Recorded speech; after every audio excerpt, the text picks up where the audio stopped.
আসসালামু আলাইকুম রহমতুল্লাহি বারাকাতু। আশা করছি সবাই ভালো আছেন। আলহামদুলিল্লাহ, আল্লাহর রহমতে আমি ভালো আছি। তো একটা ব্যাপারে আসলে মনটা খারাপ হয়ে গেল। এর কারণ হচ্ছে, কারণটা হলো, যে কারণে মনটা খারাপ হয়ে গেল সেটা হচ্ছে, দেখতে পাচ্ছেন নিশ্চয়ই,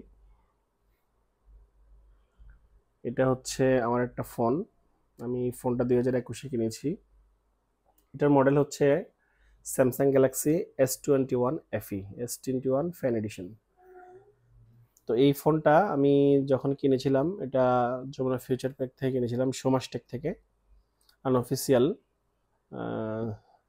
প্রায় 56,000। আমি S21 FE মেবি 2021 সালের ফেব্রুয়ারিতে লঞ্চ হয়েছিল, আমি সেটা কিনেছি 2021-এর নভেম্বরে। তো 21শে নভেম্বর হলে 22, 23, 24, প্রায় 3 ইয়ার্স আমি এই ফোনটা ইউজ করছি।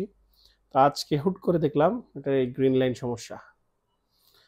তো এই ফোনের জন্য আসলে এটা একটা বার্ডেন। এই S21 FE ফোনটা হচ্ছে তাদের জন্য যারা, যেমন সাপোজ স্যামসাং গ্যালাক্সি বর্তমানে S25 ultra, S24 ultra, S23 ultra, 2 ultra, এই লেভেলের ফোনগুলার একটা ফ্ল্যাগশিপ ফোন সবগুলা। আর এটারও একটা ফ্ল্যাগশিপ ক্যাটাগরির একটা প্রসেসর থাকে, সব কিছু একটা ফ্ল্যাগশিপ ফিল পাওয়া যায়।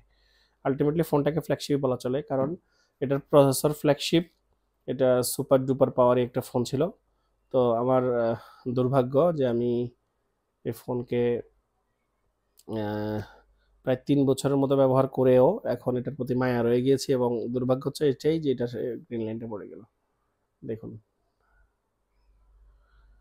তো এই সাধারণত স্যামসাং ফোনগুলোর ডিসপ্লে ব্যাপারে কোনো কিছু বলতে হয় না। আজকাল ফোনের অনেক রিভিউ আমাদের দেখা যায়, ইউটিউবে সার্চ করলে অভাব হবে না। যে কোনো ল্যাঙ্গুয়েজেই পাওয়া যায়, স্পেশালি আমাদের বাংলা ভাষার ল্যাঙ্গুয়েজে তো অভাবে নেই, অনেক চ্যানেলে সেটা করে। তো এতে করে দেখা যায় একটা ফোনের ডিসপ্লে যে কোম্পানি বানায়, স্পেশালি স্যামসাং এর ডিসপ্লেগুলো সুপার ডুপার। একটা OLED ডিসপ্লে, আমার এটা হচ্ছে একটা dynamic AMOLED display, AMOLED, super AMOLED, then এটাকে ডাইনামিক অ্যামোলেড ক্লাসের একটা ডিসপ্লে। তো সেটাতে এখন গ্রিন লাইন পড়েছে। তো আর জানি না আসলে কোম্পানিগুলো কেন এটা ব্যাপার সমস্যা থেকে বেরিয়ে আসতে পারতেছে না। তো এই ফোনগুলোর ডিসপ্লের ব্যাপারে আসলে কোনো কিছু বলার থাকে না, অসাধারণ ডিসপ্লেগুলো। এটা ডাইনামিক অ্যামোলেড ডিসপ্লে, এটা super duper, 120 hertz refresh rate. তো এখন এই ডিসপ্লেগুলোর এই গ্রিন লাইন যখন পড়ে যায়, তখন আমি বর্তমানে যে ফোনটা দিয়ে এখন ভিডিও করছি, এটা হচ্ছে আইফোন 15 Pro Max। আমার কাছে আরেকটি ফোন রয়েছে, এটা হচ্ছে S24 আলট্রা। এটার আলহামদুলিল্লাহ ঠিক আছে, এটা আমি কিনেছি প্রায় 6 মাস 7 মাস, S24 আলট্রা। কিন্তু আমি আইফোন এবং S24 আলট্রা কেনার আগে, অর্থাৎ আইফোন 15 Pro Max এবং এর আগে আমি এই S21 FE ফোনটা নিয়েছিলাম। এটা বেশ হ্যান্ডি একটা ডিভাইস, হাতে ধরতে সুবিধা, একদম অল্পতে রাখা যায়। আর পাশাপাশি এই ফোনটা বিশাল, ধরতে একটু অসুবিধা, মানে কাভারগুলো তো প্রোটেকশন লাগানোর পরে যে একটা সমস্যা দাঁড়ায়, এটা ধরাটা নিয়ে একটা কষ্টসাধ্য। তো এটা খুব ইজি হ্যান্ডি ডিভাইস বলা চলে, ছোট। যেমন আইফোনের মধ্যে আমরা যারা ফোন, এক্সট্রিমলি সরি, দুঃখিত, আসলে আইফোনের মধ্যে আমরা যারা হ্যান্ডি ডিভাইস খুঁজি, যেমন 15 Pro Max, 14 Pro Max, এখন 16 Pro Max।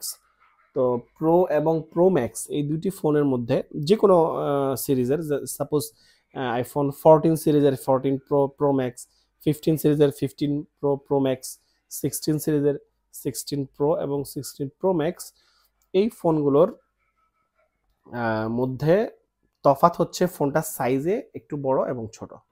যেমন এই ফোনটা একটু বড়, এটা আমি জাস্ট স্যামসাং এর সাথে একটু তুলনা দিচ্ছি, এটা একটু ছোট।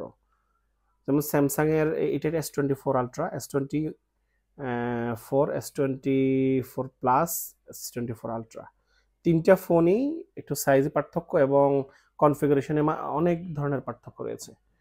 কিন্তু আইফোনের 14 Pro Max, 15 Pro Max, 16 Pro Max, এগুলোতে খুব একটা পার্থক্য নাই, জাস্ট ব্যাটারি এবং ডিসপ্লেটা বা ফোনটা সাইজ একটু বড়, এটাই হচ্ছে বেসিক্যাল পার্থক্য, সব কনফিগারেশন সেম।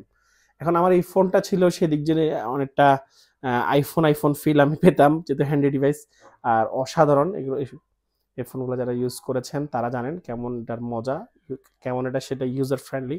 কিন্তু আমি দুর্ভাগ্য আমার যে আমি পারিনি এই ফোনটাকে, মানে কারণ এখন পর্যন্ত ঠিক রাখতে। আমি এই ফোনের আগে আরো দুইটা ফোন ইউজ করেছি। এগুলো হচ্ছে একটা স্যামসাং এর J7 Pro, আর একটা হচ্ছে J7 Pro Max। তারপর হচ্ছে এই ফোনগুলো আমার এখনো আছে, 2017 সালে ফোনগুলো কেনা। তারপরে আরেকটা ফোন আছে স্যামসাং গ্যালাক্সি, মডেলটা মনে আসছে না এখনই, এটা 2018 সালে কিনেছিলাম।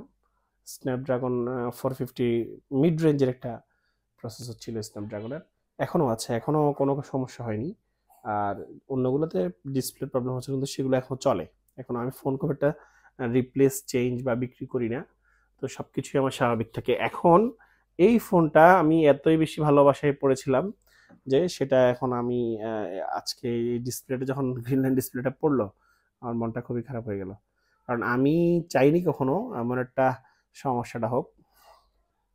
অনেকের OnePlus ইউজ করেছেন বা আদার ডিভাইসগুলোতে এই ধরনের সমস্যা পড়েছেন, কিন্তু আদতে আমি যত ফোন ইউজ করেছি এই পর্যন্ত ডিসপ্লে গ্রিন লাইন ইস্যুস আমি পাইনি। This is the first phone display green line issue, Samsung Galaxy S21 FE। তো জানি না, এখন এটা দেখে ভয় লাগছে। এই যে আলট্রা আমার জন্য S24 আলট্রা, আমি সফটওয়্যার যখন আপডেট আসে ইনস্ট্যান্ট আপডেট দিয়ে দিই, জানি না, আল্লাহ মাফ করুক। তো এখন এটার জন্য খুবই খারাপ, মন মানসিকতা ভালো না, কি আর করা। এটার জন্য মন একটু খারাপ এখন। এটা সকালে যতটুকু ছিল, এই ফোনটা সকালে ডিসপ্লে গ্রিন লাইন ইস্যুসটা যতটুকু ছিল, এখন আরো বাড়তেছে, মানে এটা আরো মোটা হচ্ছে, অর্থাৎ আরো ওয়াইড হয়ে যাচ্ছে পুরো ডিসপ্লেটা, আস্তে আস্তে এরকম হয়ে যাবে, আমাকে ডিসপ্লেটা চেঞ্জ করতে হবে। তো এই হলো অবস্থা, তো সেই জন্য একটু মনটা খারাপ। কি আর করা, ভাগ্যে যা আছে। এখন আসলে এই ফোনগুলোর এই গ্রিন লাইন সমস্যা থেকে বাঁচার জন্য আমাদের কাছাকাছি অনেক ফ্রেন্ড যারা OnePlus ব্যবহার করেছে, তাদের এই সমস্যাটি, আইফোনেও আছে সমস্যাটা, সব ফোনেই এই প্রবলেমটা হয়েছে। এটা আসলে একটা সফটওয়্যারগত সমস্যা, সফটওয়্যার আপডেট আসলে সেটা দিলে এই সমস্যাটা বেশি হতো। তো আমি ওইটার সফটওয়্যার আপডেটগুলো দিয়েছি, যা এই পর্যন্ত যাই আসে সবগুলোই দিয়েছি, অন্যগুলো আমি দিতে চেষ্টা করতাম, কিন্তু কে জানতো এই সমস্যাটা যে হবে। এখন কপালে যা আছে করণীয়, আর তো কিছু করার নেই।